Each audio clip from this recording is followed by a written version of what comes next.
फांसी लगा दी गई थी। वो यही शिकार था, वो यही कुंठा का शिकार था। वो कुंठित हो गया था और उसने ऐसा, कुंठित व्यक्ति ऐसा साइकोलॉजिकल जाल बनाता है कि सब उसके उसमें चले जाए और ये कुंठित व्यक्ति दूसरों पर हावी हो जाता है।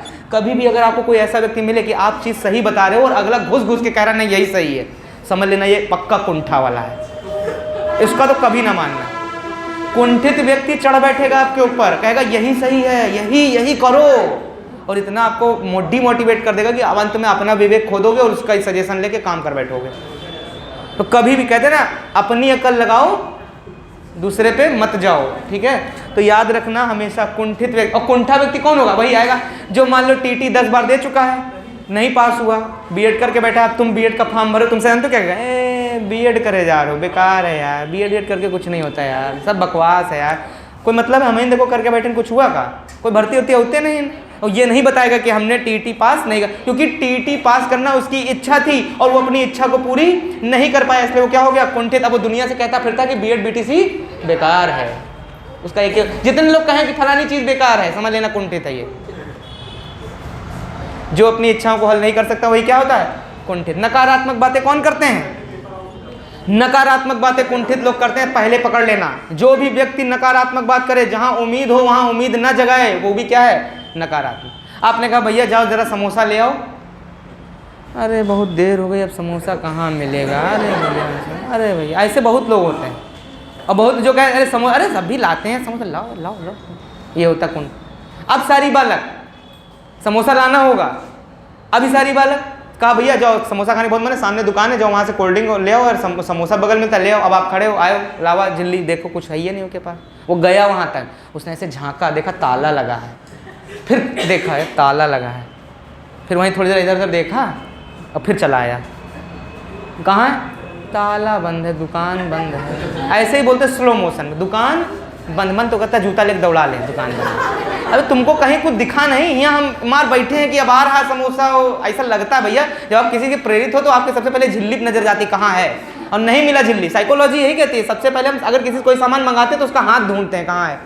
अगर दूर से हमें दिख गई तब तो बड़ी खुशी, और नहीं मिली तो फिर वो जब तक पास आ जाता है फिर अंदर क्रोध जग जाता है, संज्ञान आ गया, भाव आएगा।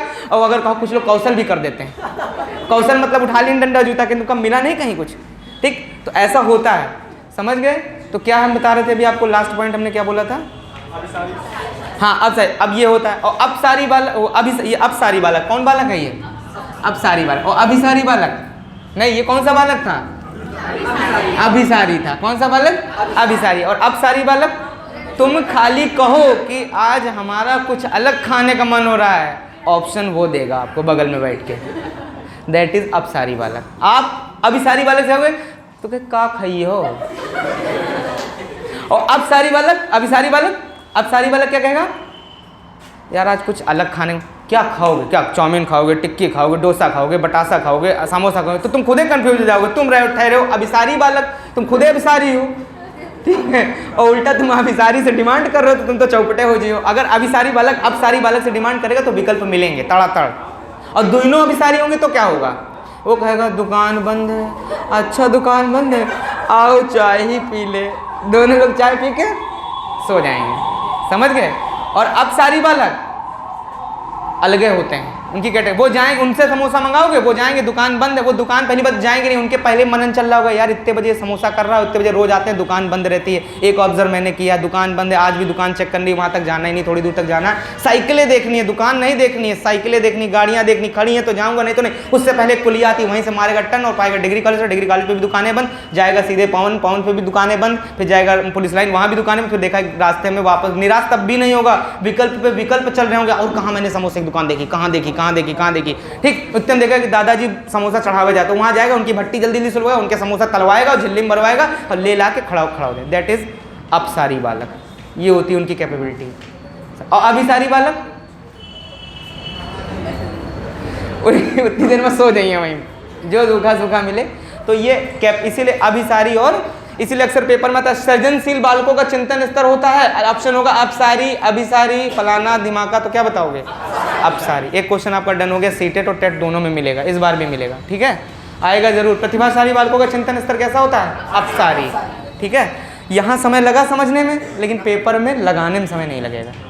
कॉन्सेप्ट क्लियर रहेगा। तुम कुछ भी दे दो, तुम हमको कह दो एक बच्चा अमूर्त तार्किक चिंतन करने की योग्यता को विकसित कर लेता है, वो किस प्रकार का चिंतन स्तर कर रहा है? अपसारी, अभिसारी, अपसारी, ठीक है, अभिसारी हो ही नहीं सकता। चलिए, अमूर्त जो होगा वो कैसा होगा? अपसारी। समझ गए? जो सृजनशील बालक होते हैं उनके लेवलें अलग होता है, और सृजनशीलता एक गुण होता है। क्या होता है? सृजनशीलता क्या होता है? एक गुण होता है। क्या होता है? एक गुण होता है। समझ गए बात को? तो सृजनशीलता क्या है? एक गुण होता है जो बच्चों के अंदर पाया जाता है। ठीक है, हाँ सर, आपने बताया था जो नैतिक स्तर होता है वो शैशवावस्था में होता ही नहीं है और बाल्यावस्था में दूसरों के माध्यम से होता है। हाँ मतलब दूसरे उसको वो करते हैं, जैसे नमस्ते वैसे वो करते हैं, हाँ है ना? तो एक क्वेश्चन था उसमें शैशवावस्था का ऑप्शन दिया था कि शैशवावस्था में बाहरी उसके थ्रू होता है। शैशवावस्था में होता ही नहीं है। शैशवावस्था में नैतिकता दूर दूर तक नहीं होती है। शैशवावस्था के 6 साल तक के बच्चों को पता है कि हमें कहाँ क्या नहीं करना चाहिए, उसको पता ही नहीं है कि कहाँ क्या करना चाहिए। इसीलिए पूर्व नैतिक स्तर को पूरी तरीके से शून्य बताया था लॉरेंस कोहलबर्ग ने। पूर्व नैतिक स्तर लॉरेंस कोहलबर्ग कितने बजे बता दिया था उन्होंने कि बिल्कुल नैतिकता नहीं होती इसमें। ठीक है, और पूर्व नैतिक स्तर उनका शैशवी अवस्था तो है 0 से 2 वर्ष का। ठीक है, 0 से कितने वर्ष तक का है? 2 वर्ष का। ठीक है, चलिए, तो सृजनशीलता क्या है? एक गुण है, ना कि एक बुद्धि स्तर है। सृजनशीलता क्या होता है? एक विशेषता और एक गुण। ये सबके अंदर नहीं। प्रतिभाशाली सब हो सकते हैं, लेकिन सृजनशील सभी प्रतिभाशाली सृजनशील नहीं हो सकते, लेकिन सभी सृजनशील प्रतिभाशाली हो सकते हैं। समझ गए बात को? ठीक। और सृजनशीलता से कभी भी कोई भी क्वेश्चन हो और अगर वैज्ञानिक गलती से पूछा जाए तो सिर्फ एक मानना, टॉरेंस। बिना सृजनात्मकता पढ़ाए हमने आपको एक क्वेश्चन डन करा दिया। नहीं, सृजन कहाँ कर पाएगा? वो सृजन ही नहीं कर पाएगा। वो समोसा कहाँ ला पाया? वो तो घर में आ गया। समोसा लाने वाला मंदबुद्धि बालक, ना लाने वाला, और समोसा लाने वाला। सोचो अगर उसने सृजन ना किया होता, दादा कढ़ाई चढ़ा के समोसा निकला होता? नहीं। ठीक है, इतनी बात समझ में आ गई? हम लोगों के दोस्त यार में चलता नहीं कि कभी कुछ मंगा लोगे, तुमको दुनिया में कहूँ मिला नहीं, यही एक कहते हैं एग्जाम्पल। ठीक है, चलिए इसको मिटा दीजिए। उसके बाद हेडिंग डालिएगा, हेडिंग डालिएगा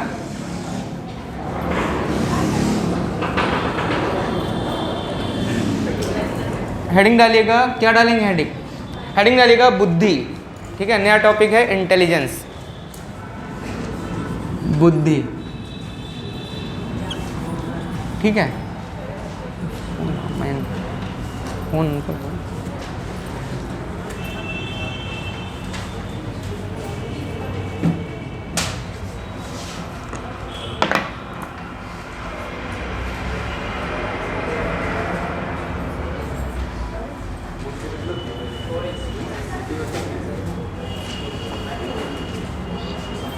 चलो हम मिला रहे हैं। बुद्धि डाल लीजिएगा हेडिंग। इससे भी एक क्वेश्चन आता है हर साल। ठीक, इसमें कुछ नहीं पढ़ना, इसमें 3 चीज़ें खाली पढ़नी है।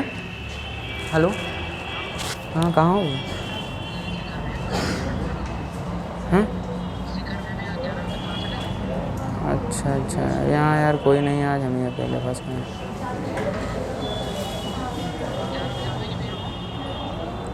चलो ठीक।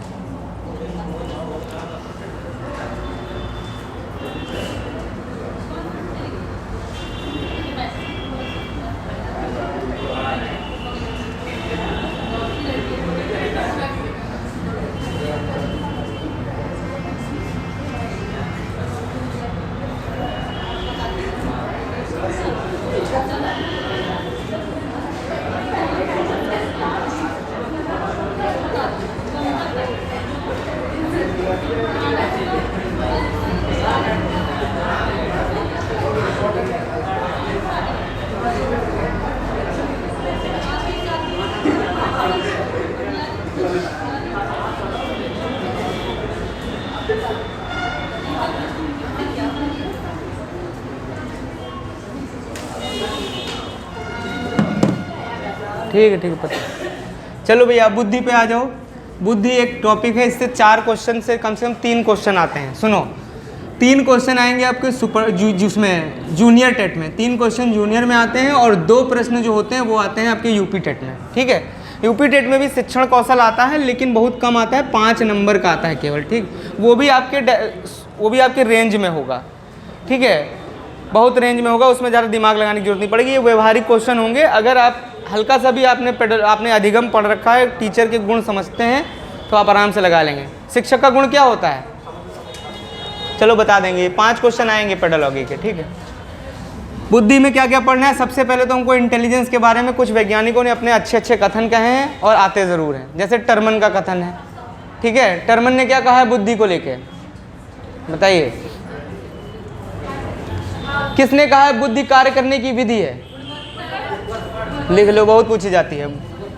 बुद्धि कार्य करने की क्या है, विधि। विधि का मतलब वुडवर्थ, कार्य करने की विधि है, किसने कहा था, वुडवर्थ ने। 3 सेक्शन में पढ़ाएंगे। एक सेक्शन में आपको इसके विशेष जिन्होंने इनके बारे में परिभाषित किया उनके बारे में बता देंगे, ठीक है। और उसके बाद आपको बता देंगे कि इनके कुछ बुद्धि के जो परीक्षण हैं, ठीक है, शाब्दिक, अशाब्दिक, व्यक्तिगत, सामूहिक, ठीक है। जैसे आर्मी अल्फा परीक्षण हो गया आपका, ठीक है।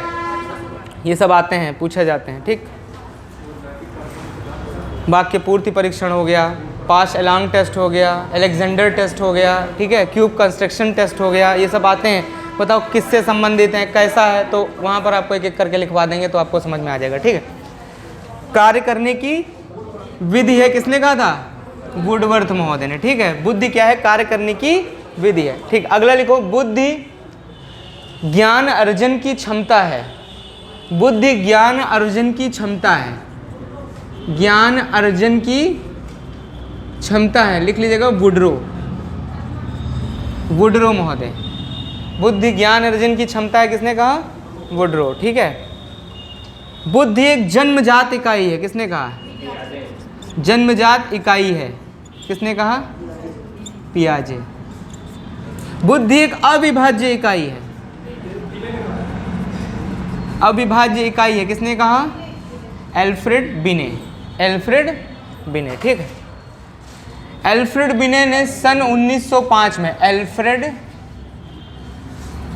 बिने ने सन 1905 में पहला बुद्धि संप्रत्यय दिया। तो अक्सर पेपर में आ जाता है पहला बुद्धि पर कॉन्सेप्ट या सिद्धांत किसने दिया, संप्रत्यय का मतलब सिद्धांत होता है, ठीक है। बुद्धि पर सबसे पहला संप्रत्यय, सिद्धांत या कॉन्सेप्ट किसने दिया, एल्फ्रेड बिने ने दिया, ठीक है। एल्फ्रेड बिने ने बुद्धि पर 1905 में सबसे पहला संप्रत्यय दिया, ठीक है। और एक क्वेश्चन आपका यूपीटीटी में टर्मन की सारणी से आता है। अभी हम लोग इसमें पढ़ेंगे टर्मन की सारणी, जिसमें जो आप लोग औसत विभाजन पढ़ते हो 90 से 110, वो टर्मन का ही विभाजन है, ठीक है। हार्लॉक का भी है, लेकिन हार्लॉक का पूछा नहीं जाता, टर्मन का ही बता देंगे आपको। तो 1905 में सबसे पहला बुद्धि का परीक्षण हुआ, ठीक है। बुद्धि पर दूसरा परीक्षण कब हुआ था, तो बुद्धि का जो ये कब हुआ था, 11 में हुआ था, 1916 में बुद्धि पर दूसरा परीक्षण हुआ था। ये पहला परीक्षण था, बुद्धि का दूसरा परीक्षण 16 में हुआ था, 1916। और किया किसने था, टर्मन महोदय ने किया था, किसने किया था, टर्मन ने, ठीक है। और इसी बीच में सन 1911 नहीं 1912 में विलियम स्टर्न, नाम था उनका क्या, विलियम स्टर्न महोदय ने क्या दिया था, बुद्धि लब्धि का सूत्र दिया था, बुद्धि लब्धि का सूत्र प्रतिपादित किया था। किसने, मानसिक आयु बटे वास्तविक आयु गुणे 100, इसको याद रखिएगा, ये डब्बे में बंद कर लीजिएगा, ठीक है। जो उसकी मेंटल एज है, प्रश्न पूछे जाते थे, उस आधार पे उसकी मेंटल एज डिसाइड की जाती थी। वो तो जो है सो है, पेपर में सीधे पूछेगा बुद्धि लब्धि का सूत्र कौन सा है, तो वहाँ यही वाला लिखा होगा, इसी को मार देना होगा, इतना डीप में नहीं जाएगा वहाँ पे, ठीक। टीईटी मतलब दुनिया का सबसे घटिया एग्जाम, समझ रहे हैं, कुछ नहीं है, केवल प्रौढ़ शिक्षा पूछी जाती है बस, केवल प्रौढ़ शिक्षा बस। वही वर्णमाला जो बचपन में पहली बार सीखा था वही अब पूछी जा रही है, वही अल्पप्राण, वही महाप्राण, वही अघोष, वही सघोष, वही अंत्येष्ट, वही उष्म बहुजन। आजो अंत्येष्ट उष्म नहीं पहचान पावत, और टीटी वही का फायदा उठा रहा, हर साल धर देते हैं निम्नलिखित में से कौन सा एक उष्म व्यंजन नहीं है। ओ भाई जानता है कि नहीं, इसको आते ही नहीं है, 10 जिसकी जिंदगी बीत गई हिंदी वर्णमाला पढ़त, लेकिन आजो नहीं पता है कि उष्म व्यंजन क्या है और अंत्येष्ट व्यंजन क्या है। और उसी का फ़ायदा उठा लेता है वो हम लोगों से। अब बाद में हम लोग कहते हैं अरे यार ये तो पढ़ के गए थे, आया ही नहीं। आता है कि नहीं आता? हर साल आता है। और वर्णमाला में बता दूं 11 लावा ही पूछा जाएगा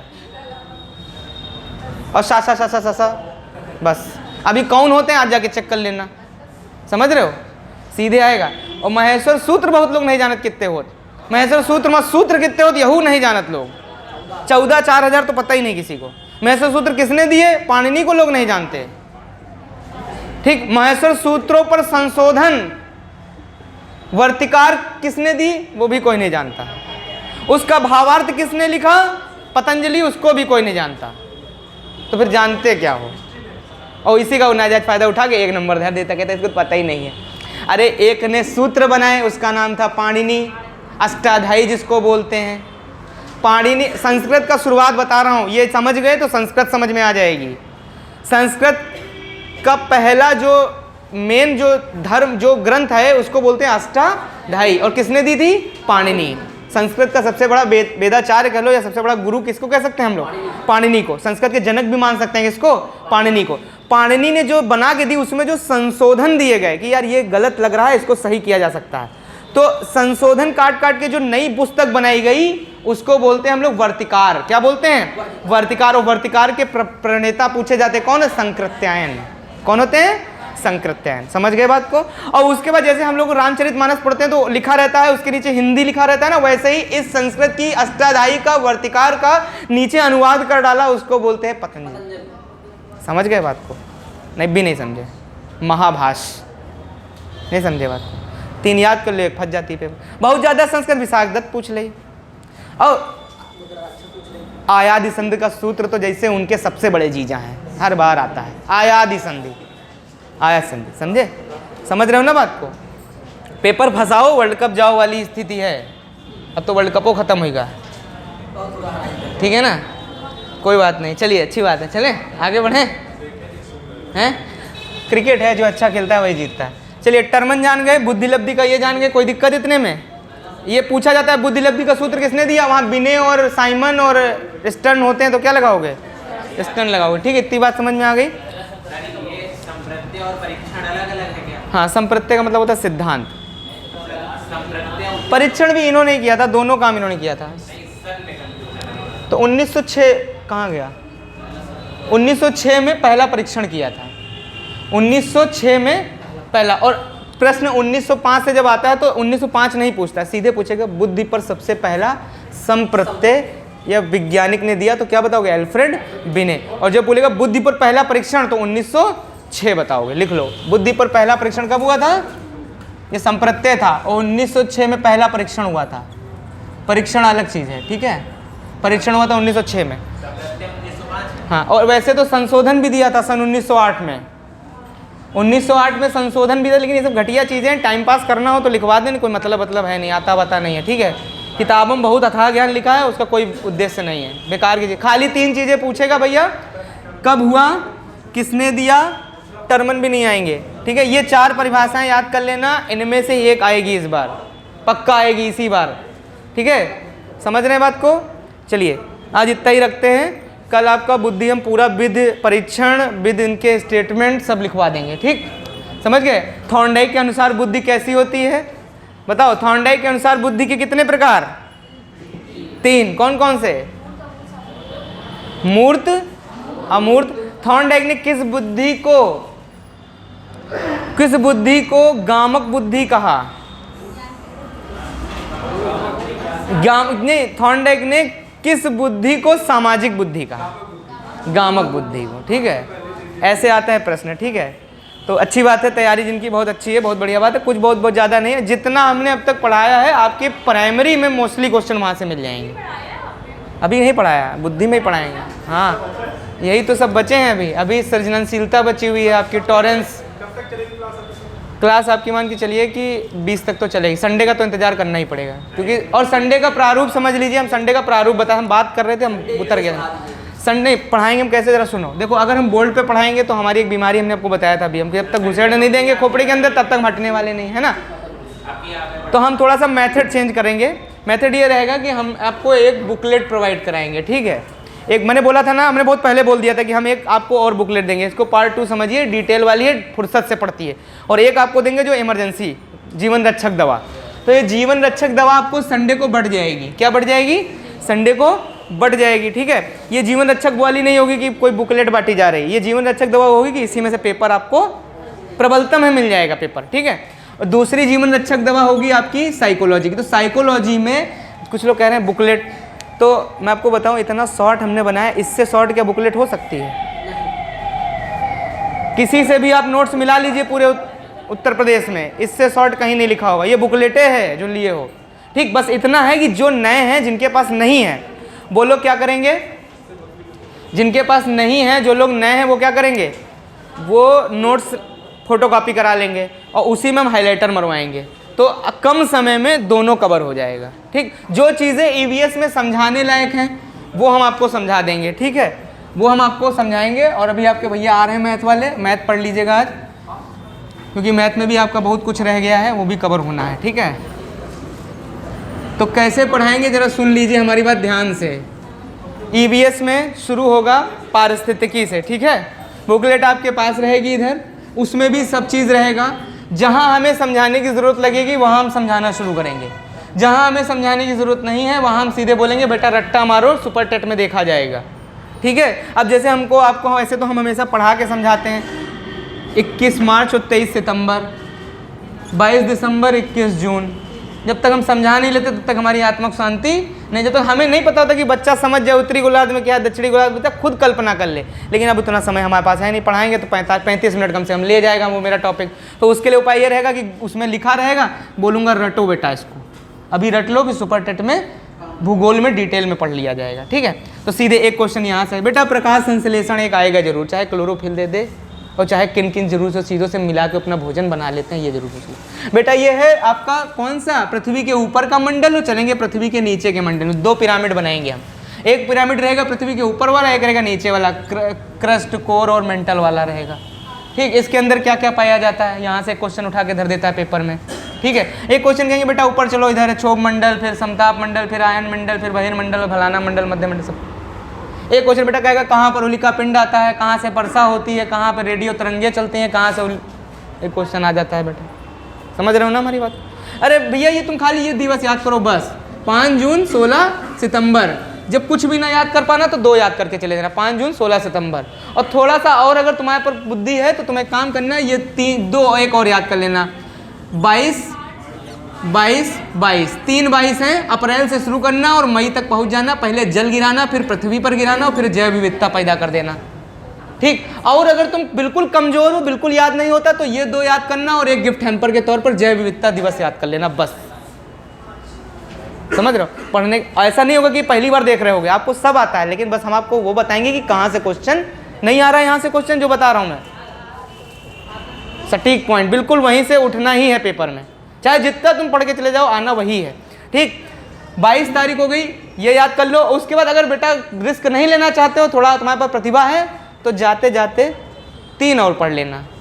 एक पढ़ लेना यार आर्द्र, और एक पढ़ लेना मृदा। क्यों? आर्द्रता मृदा में ही होती है कि हवा में होती है? सब जगह होती है, आर्द्रता सब जगह होती है, लेकिन आर्द्रता का विशेष संबंध किससे होता है? मृदा से होता है। मिट्टी गीली हो जाती है ना। आर्द्रता कब होता है? 2 फरवरी 5 दिसंबर, मृदा दिवस 5 दिसंबर। और बेटा जाते जाते एक चिड़िया पढ़ लो, वो है गौरैया, वो है 20 मार्च। 20 मार्च ये बहुत पूछा जाता है। काहे बेटा ये एक संस्था है IUCN, जिसका गठन हुआ था 1948 में, और ये इसका नाम ही है international union conservation for nature. ये भी कभी कभी बच्चों पूछ लेता है गलती से जब उसका मन होता है, ठीक है। और ये केवल संरक्षित करता है, जो जैव प्रजाति हमारे यहाँ गड़बड़ है उनको संरक्षित कर लेता है, और इसको संरक्षित करने की इसकी 2-3 इसकी एजेंट लगी हुई, जिसका नाम है WWF। ये भी बेटा बहुत पूछ लिया था। एक और है UNEP, और ये बेटा एक मॉनिटरी प्रोटोकॉल हुआ था, वो क्या बोलते हैं, स्टॉकहोम सम्मेलन हुआ था 5 जून 1987। 5 जून 1987 को क्या हुआ था? स्टॉकहोम सम्मेलन हुआ था, और इसी दिन को क्या कह दिया गया? पर्यावरण दिवस कह दिया। और इसी दिन एक संस्था बनाई गई थी UNEP, एनवायरमेंट प्रोग्राम के लिए चलाई गई,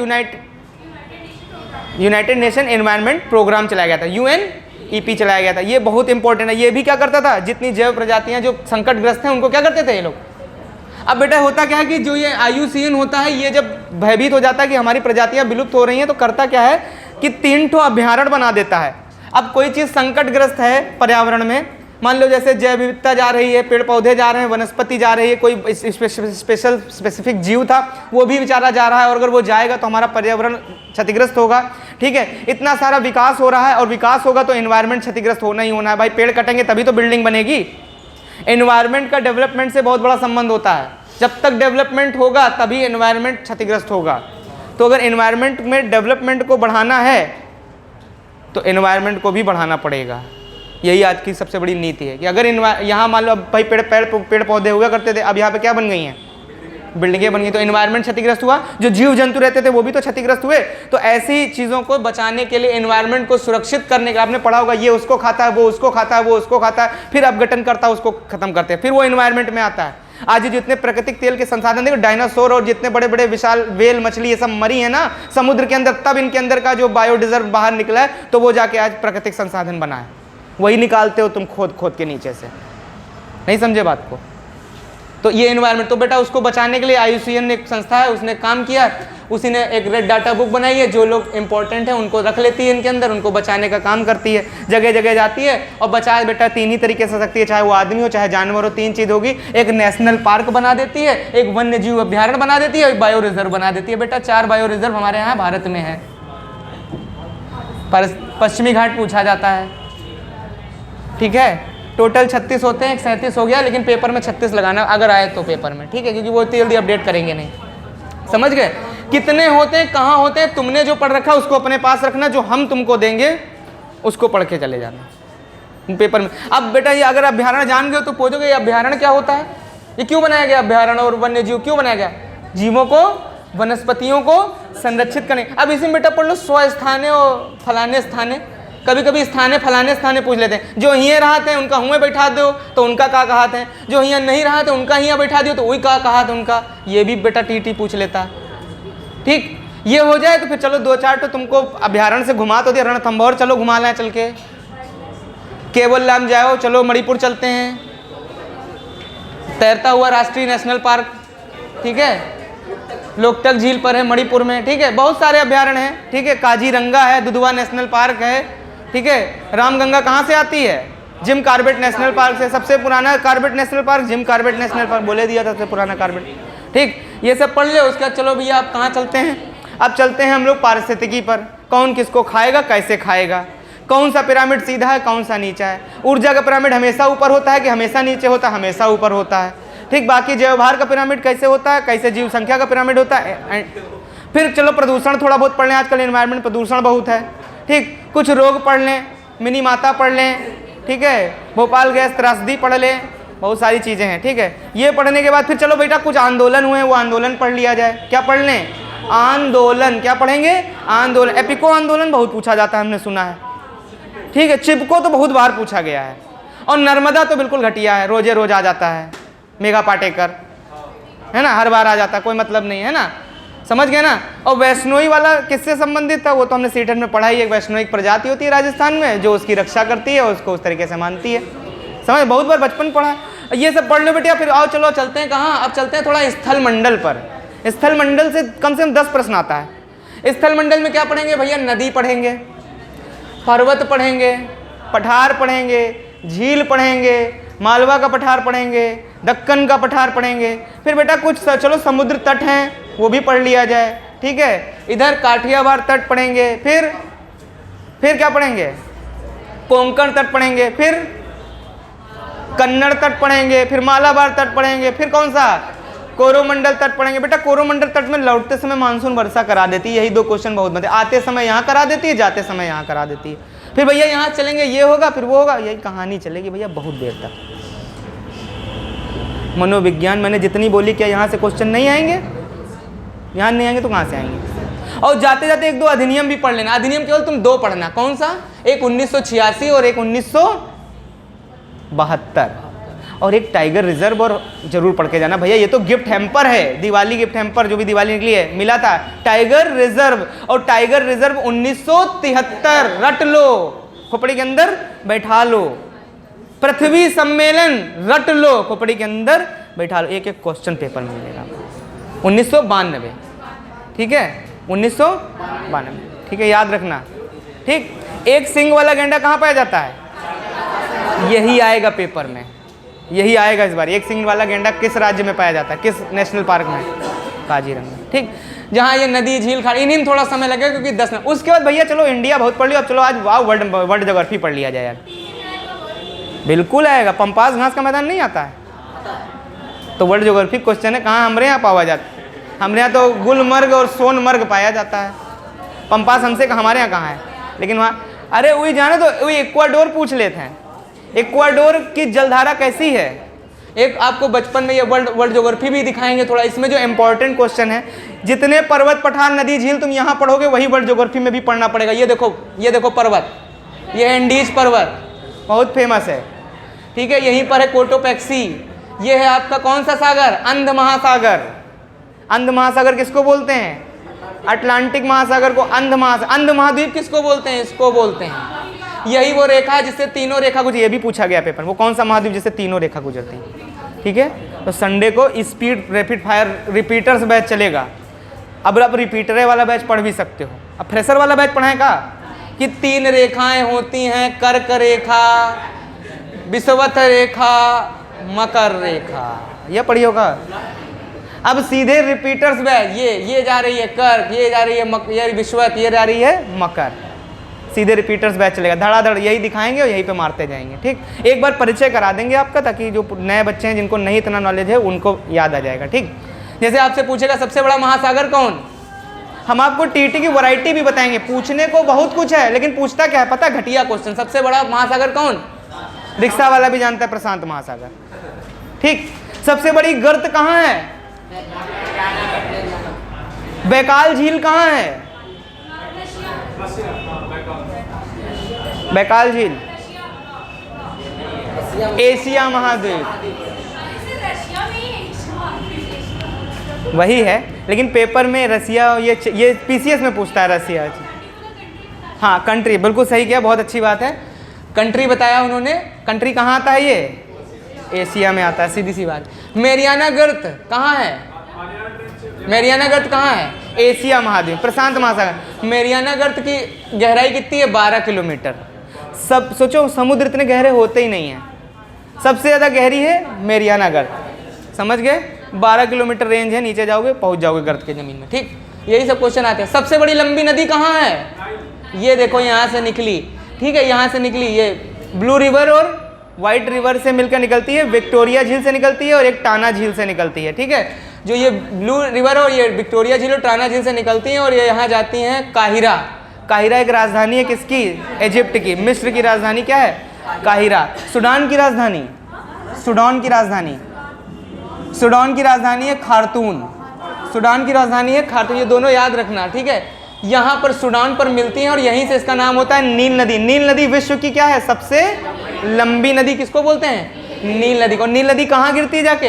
देखो, ये है आपका प्रशांत महासागर, ये भी है प्रशांत महासागर। इसको हम ऐसे फोल्ड कर दें तो ये बन जाएगा ग्लोब। प्रशांत महासागर इधर से और इधर से जुड़ जाएगा जाके पीछे। ठीक है ना? जुड़ गया कि नहीं जुड़ गया? और जब ये जुड़ जाएगा तो जुड़ने के बाद प्रशांत महासागर का एरिया बड़ा हो गया, इसीलिए अब जब जुड़ जाएगा तो प्रशांत महासागर हो गया, ये हो गया अटलांटिक महासागर, ये हो गया हिंद महासागर, ये हो गया आर्कटिक सागर। यही 5 महासागर हैं, समझ गए? हाँ, अंटार्कटिका और ऊपर क्या है? आर्कटिक। इसको वैज्ञानिक महाद्वीप भी कहते हैं, कई बार पेपर में पूछा गया है। ठीक है, कई सारे वैज्ञानिक शोध संस्थान यहाँ पर कंट्रियों ने अपने, हिंदुस्तान के भी हैं। ठीक है, डिटेल वाली तो क्लास है नहीं कि डिटेल में बताएं कौन कौन कहाँ पर है, तो आप याद रखिएगा।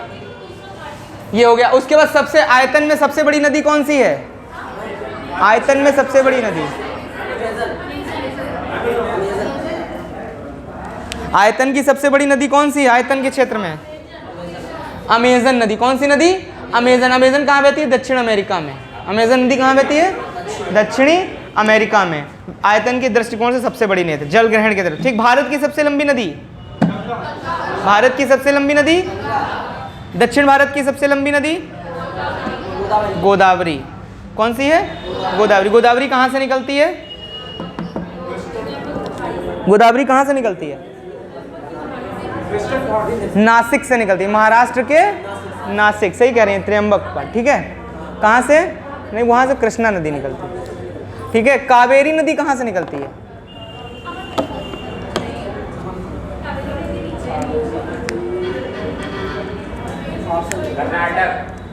कर्नाटका से निकलती है, ठीक है, ठीक है। कर्नाटक से कहाँ से निकलती है बताओ? हम पढ़ाए हैं भाई एक बार रिवर सिस्टम। अच्छा बताओ, दक्षिण भारत की सबसे लंबी पर्वतमाला का क्या नाम है? अन्नामलई, ठीक है। पश्चिमी घाट और पूर्वी घाट को मिलाने वाली पर्वतमाला को क्या कहते हैं? नीलगिरी। नीलगिरी की सबसे ऊंची चोटी का क्या नाम है? डोडा बेट्टा। क्या नाम है? डोडा बेट्टा। इतनी बात समझ में आ गई, ठीक है। परेशान कर लेते जाइए, कोई दिक्कत नहीं, भूखा होगा। बच्चे थोड़ी देर बाद डिस्ट्रैक्ट हो जाते हैं, वो वैज्ञानिक होते हैं, परेशान हो रहा होगा, उसको समझ में नहीं आ रहा होगा ना। यहाँ पे एक तो भीड़, आवाज़ आ रही है ज़ोर ज़ोर से, तो नहीं, एनवायरनमेंट उन लोगों को नहीं समझ में आता तो परेशान हो जाते हैं बच्चे, भीड़ भाड़ में बहुत परेशान हो जाते हैं, ठीक है, ठीक है। इतनी बात समझ में आ गई? कोई समस्या? याद कर लोगे? अच्छा बताओ, संसार की छत किसे कहते हैं? अच्छा, तो कंचनजंगा किस श्रेणी में पाया जाता है? ट्रांस हिमालय, बृहद हिमालय, लघु हिमालय, मध्य हिमालय? बृहद हिमालय। बृहद हिमालय में सारी ऊंची श्रेणियां पाई जाती हैं भारत की, ठीक है, चाहे माउंट एवरेस्ट हो, है नहीं भारत की। सबसे पहले ट्रांस पीछे होता है, बृहद आगे होता है, फिर होता है लघु, और फिर होता है आपका शिवालिक। समझ, शिवालिक सबसे आगे, इसीलिए शिवालिक को नवीनतम श्रेणी कहा गया है, आगे होती है। ट्रांस तो दिखता ही नहीं, ट्रांस तो उधर चाइना से दिखेगा हमें, ट्रांस बहुत पीछे की श्रेणी होती है, ठीक है। कंचनजंगा किस पे पाई जाती है? अच्छा बताओ, काराकोरम कहाँ है? ट्रांस पे है, लघु पे है कि बृहद पे है? काराकोरम श्रेणी कहाँ है? ट्रांस में है कि लघु में है? पक्का? काराकोरम ट्रांस पे है? श्योर? एकदम सही, एकदम सही है, पक्का? सही कह रहे हो। अच्छा बताओ, सही कह रहे हैं, चेक कर रहे थे कौन कौन अंतिम में टूट जाता है, ठीक है। टूटने वाले लोगों को भी चेक किया जाता है ना, कौन टूटेगा लास्ट में, कोई नहीं टूट रहा था, ठीक है। अच्छा बताओ, लद्दाख कहाँ है? लद्दाख श्रेणी का तीन ही श्रेणी है, काराकोरम, लद्दाख और जास्कर, ठीक है। पीर पंजाल बोल देगा तो वो ट्रांस का हिस्सा नहीं है, ठीक। केटू गॉडविन ऑस्टिन कहाँ है? पीर पंजाल और धौलागिरी, ये आपके पड़ते हैं कहाँ पर? लघु हिमालय। कहाँ हिमालय पे? इन्हीं के बीच में कुल्लू घाटी है, कुल्लू कांगड़ा घाटी कहाँ है? इन्हीं के बीच में, धौलागिरी और पीर पंजाल के बीच में, ठीक है। अच्छा बताओ, कंचनजंगा कहाँ है? भारत की सबसे ऊंची चोटी, भारत में सबसे ऊंची चोटी कंचनजंगा। दो जगह कंचनजंगा, तो एक जगह बताओ ना कंचनजंगा। भारत की सबसे ऊंची चोटी केटू गॉडविन ऑस्टिन। अच्छा बताओ, सियाचिन ग्लेशियर कहाँ पर स्थित है? भारत का एक है तो स्टार ग्लेशियर है, सियाचिन ग्लेशियर। कहाँ है? ऑप्शन दे रहा हूँ, ट्रांस हिमालय, लघु हिमालय, बृहद हिमालय या शिवालिक हिमालय? ट्रांस हिमालय। अच्छा बताओ, लद्दाख, जास्कर या श्रेणी या पीर पंजाल? काराकोरम। दिया ही नहीं था, उसी में तुक्का मार रहे हैं, जास्करे मारे दे रहे हैं, नहीं काराकोरम, ठीक है। चलिए, काराकोरम। अच्छा बताओ, पुलिकट झील कहाँ पाई जाती है? तमिलनाडु में, कंफर्म? अच्छा बताओ, सबसे बड़ा जलप्रपात विश्व का कौन सा है? यहाँ है। कहाँ है? अमेरिका में है, एंजल जलप्रपात, ठीक है, याद रखेंगे। हाँ,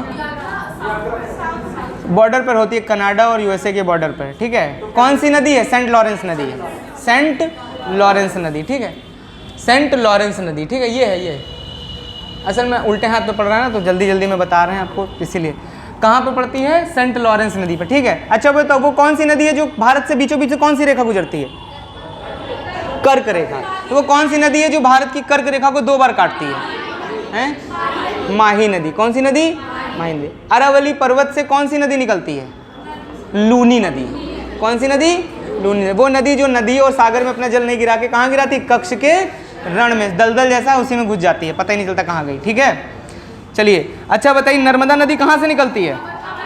अमरकंटक से, ठीक है। विंध्याचल की सबसे ऊंची पर्वत चोटी का क्या नाम है? तो ये सब हम आपको चित्र के माध्यम से दिखाएंगे, तो आपको दिमाग में फिक्स हो जाएगा, याद हो जाएगा सब कुछ, ठीक है।